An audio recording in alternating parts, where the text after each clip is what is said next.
question po ngayon ko lang po nasagot din. Pero before naman po sa mga before ko na press con, nasasabi ko naman po na by ako. Pero yung mga ganang questions po, may constant pressure.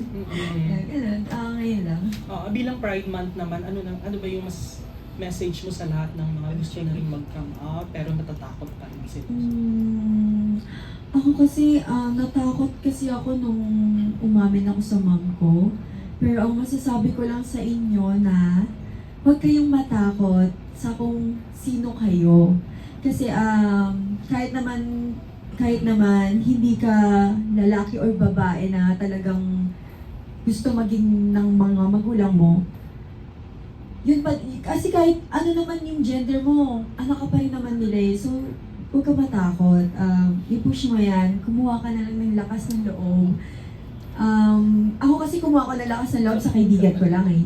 Na parang pinapakita ko sa kanya at saka pinaparamdam ko sa kanya na, uy, ganito ako, ganito, ganyan. Tapos hanggang sa nasabi niya din sa mom ko. Then, Siya ang nag-come out? Or... siya nagsabi, hindi naman nagalit sa akin. Sinabi lang sa akin ng mom ko na hindi ka totally magiging ganyan. Magkakagusto ko pa rin naman sa guy, pero sa ngayon hindi pa. Yeah. Okay. Si Sheila naman, yung message mo for Pride Month, sa lahat ng mga natatakot mag-come out pa rin until now. Sa lahat ng mga ako kasi hindi ako natakot eh. Sorry. Matapang ka.